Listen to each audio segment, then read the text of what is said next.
She said almost nothing when they asked her to move. No anger, no raised voice. Just a single phone call from seat 1A. 8 hours later, an entire crew was fired, and no one on that flight ever looked at power the same way again. Before we continue, hit that subscribe button. Turn on your notification bell to get notified for more. Share to friends. Where are you watching from? Please tell us in the comments. We love seeing how far a story goes. Ava Kingsley didn't need validation. She built her name brick by brick in boardrooms that were never designed for her. At 44, she was a founder and CEO of Iridian Technologies, one of the most disruptive AI firms in Europe, with contracts ranging from healthcare to renewable energy. But Ava never flaunted her status. She let her work do the talking. On this particular morning, she arrived at Heathrow calm and composed, as always. She wore a navy trench coat over a soft cream blouse, her hair in a clean updo, makeup minimal. She just wrapped a 3-day summit with the UK Parliament on tech ethics and was now heading to New York to finalize a multi-million-dollar merger. First class was standard for her, not out of ego, but practicality. She had 8 hours to rest, review contracts, and mentally prep. The airline was familiar, the route routine, but that flight would become anything but. Ava boarded early, as first-class passengers do, and was greeted by an attendant named Emma, who barely met her eyes.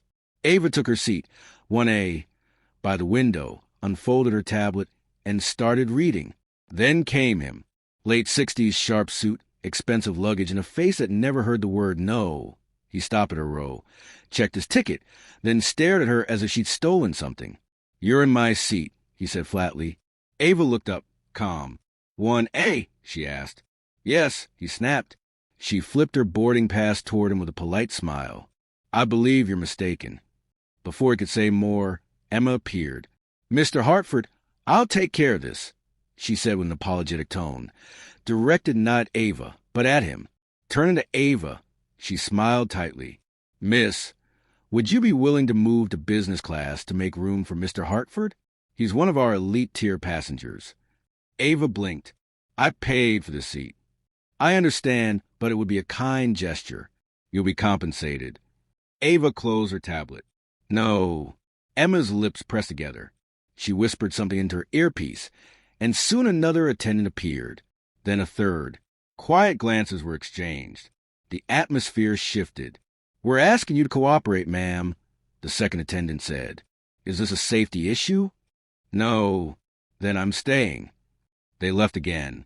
Passengers nearby began whispering. Ava remained still, calm. She reached into her bag and retrieved her phone. "Iridian, executive line. This is Ava Kingsley. Connect me to Martin Bell." Emma frowned. "Ma'am, if you could please." Ava raised a finger, not to hush her, but to pause her, a gentle gesture of power.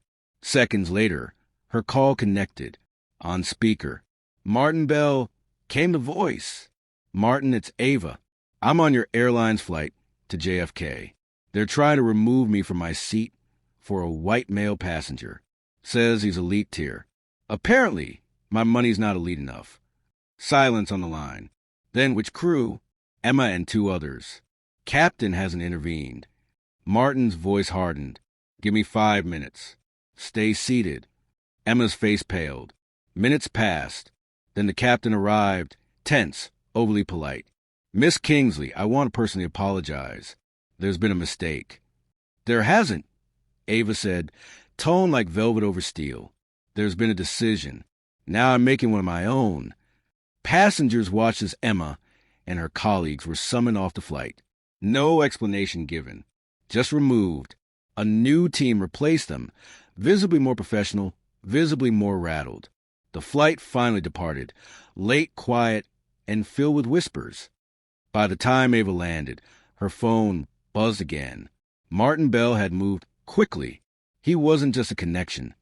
He was the airline's board chairman. "We're issuing an internal review," he told her. "We've suspended the entire crew and mandated bias training across the board." "I don't want a personal apology," Ava replied. "I want policy reform." And she got it.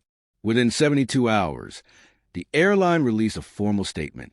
We are deeply disturbed by the treatment of a valued passenger. We have taken immediate disciplinary actions and are implementing company-wide training to ensure such events never happen again. No names, no headlines, just consequences. But the ripples spread. Other passengers from that flight posted anonymously on social media, describing what they'd witnessed. A black woman, calm as stone, made one call. "I've never seen a plane crew removed mid-boarding before." One tweet read, "That's not just power. That's what dignity under pressure looks like."